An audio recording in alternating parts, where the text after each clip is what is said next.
Through an American Dream Starts at Your Library grant provided by the American Library Association and the Dollar General Literacy Foundation, the Plainsboro, New Jersey Public Library is better equipped to serve its ESL population. In Plainsboro, more than 46% of its residents speak a language other than English at home, and the number is growing. To serve this population, the Plainsboro Public Library offers an ESL conversation class one evening a week and also provides space for ESL courses taught through West Windsor, Plainsboro Community Education, and Literacy Volunteers of Mercer County. Recent classes included participants whose first languages include Mandarin, Spanish, Hindi, French, Swiss, and Russian. Many of the participants are stay-at-home young moms and grandparents. I think it was recognized by the library a number of years ago that there were a lot of people that came to this country that really had not difficulty but challenges in assimilating into the community. So a number of years ago a program was started called America Your New Home, principally to try to address the parents of folks that came here to work and the isolation that many of them felt because they were just not certain and clear about the language, about the customs. So that program was under the sponsorship of one of our corporations here in Plainsboro. And out of that has grown a continued focus by the library on programs to try to assist folks that have needs to assimilate into the community. They're not just language, but also customs and those types of things. The focus group that I used when we were applying for the grant to determine what we wanted to look for, and asking the students in that class, it was about 25 people from all over, what they wanted and what they wanted us to do in the community. And they asked for more conversation, more customs. We want to learn about the country. We want culture. We want more information. I'm Tara Kehoe, and I work here at the Plainsboro Library part-time in the children's department, and I also do young adult things as well and work with the volunteers. So for the ESL class that we were so happy to get this grant from, Carol spent a lot of time in preparation for the class and planning things, and she asked me long ago when she was applying for the grant if I would be interested in being part of it. Of course, I very much was. And her idea from inception was to have childcare, to offer childcare.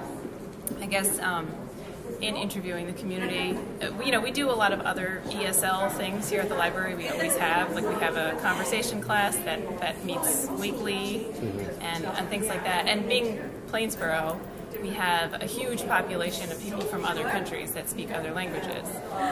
My name is Claudia. I am from Colombia.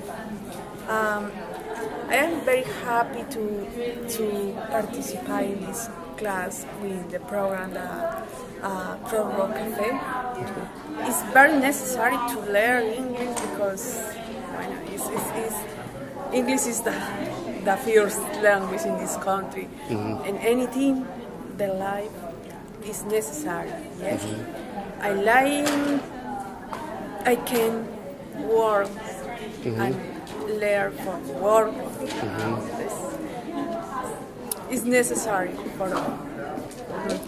Now my daughter is grown and she speaks probably English too, and I don't know. No, English is. I need to learn English. So ESL is definitely something that this community always needs. It's always very well attended, and a lot of the feedback we got from the community was that people wanted a place where they could bring their kids and do it during the day, because a lot of the foreign language speakers were, newly here, maybe stay-at-home mothers, and they were home with their kids all the time and had nobody to practice English with. She said, "Would you like to organize like a child care for?" I said, "Okay, sure." And we talked about how it would look. So we had like between 4, 5, 6 kids that came. Some of them, like half of the time, went to preschool, and the other half came with us. So we didn't always have a huge group, but we were certainly lucky to have adult volunteers that were there to help me.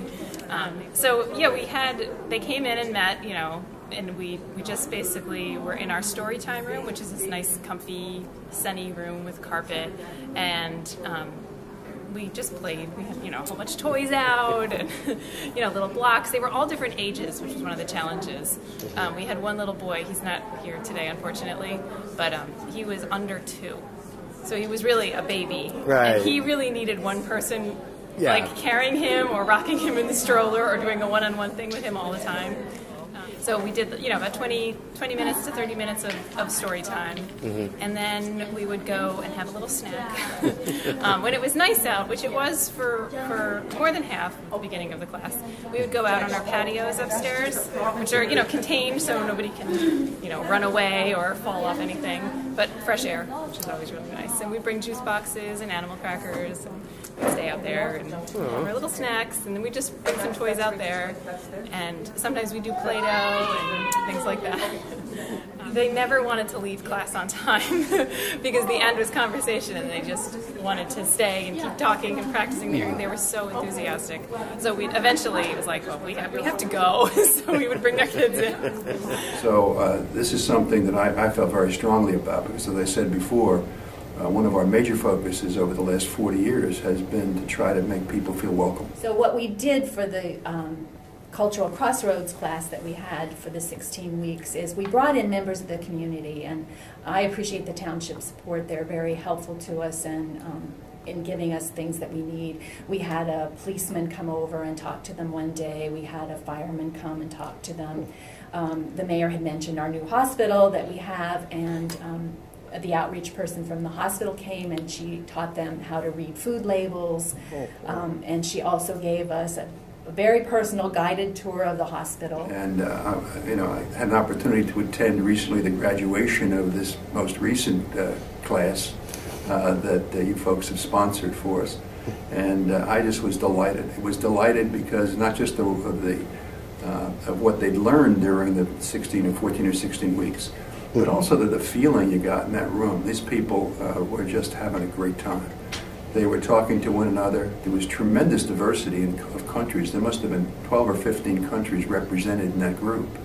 And they were all talking back and forth and having just a great time. So it was really, it made me feel good that this type of program was taking place here in Plainsboro. So we were trying to bring the community in. One of the things that most of the students said when we interviewed them for the class and tested them was that they wanted to feel confident speaking, and I think the mayor expressed that very well when he said at this graduation party they were all very confident.